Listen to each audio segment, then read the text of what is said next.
Hello viewers, আজকে আমি চলে আসছি মদিনা কোল্ড স্টোরেজে। এটার লোকেশন হলো বাগিয়া বাজার, টঙ্গিবাড়ি, মুন্সিগঞ্জ। দেখতে পারতেছেন এটা হলো কোল্ড স্টোরেজের সামনের দৃশ্য।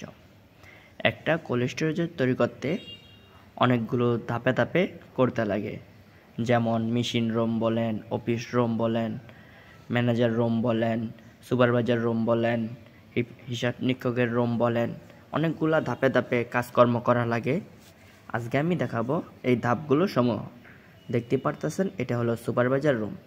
এখানে আলুর দলিল নিয়ে সম্পূর্ণ কাজকর্ম করা হয়। এখানে এলো অফিস রুম, এখানে লেনদেনের সম্পূর্ণ হিসাব নিকাশ করা হয়। আর ওইদিকে আমি বাম পাশে যেটা দেখিয়েছি ওটা হলো ম্যানেজার স্যারের রুম।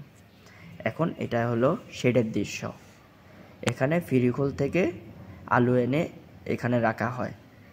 দেখতে পারতেছেন এখানে আলুগুলো ঢেলে বাছাই করে ঢাকা উদ্দেশ্যে বাজারজাতকরণের জন্য পাঠানো হয়।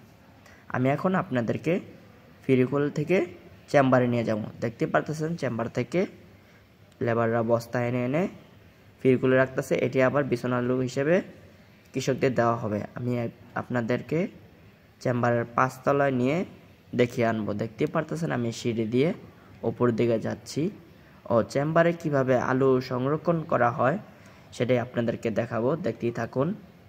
এটি দেখতেন এগুলো হলো ইউনিট, এগুলোর মাধ্যমেই আলুকে ঠান্ডা রাখা হয়। দেখতে পারতেছেন এটা হলো মেশিন রুমের দৃশ্য।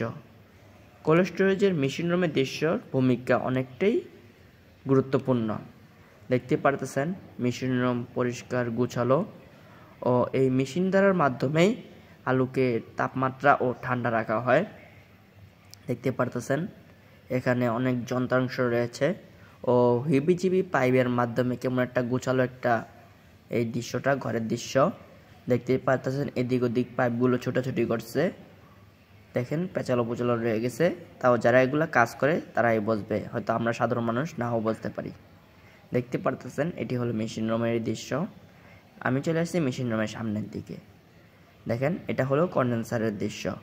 আমরা যে বাসা বাড়িতে সাধারণ ফ্রিজ ইউজ করি ওই ফ্রিজগুলোতে পিছনে একটা জালি থাকে বা কালা অংশ থাকে, এটা আর কি এখানকার কোল্ড স্টোরেজের দৃশ্য। এইটি হলো এগুলো হলো কন্ডেন্সার বলা হয়। এগুলা চলমান সময় অনেকটাই গরম হয়, তাই এগুলাকে ঠান্ডা রাখা হয় পানি দিয়ে।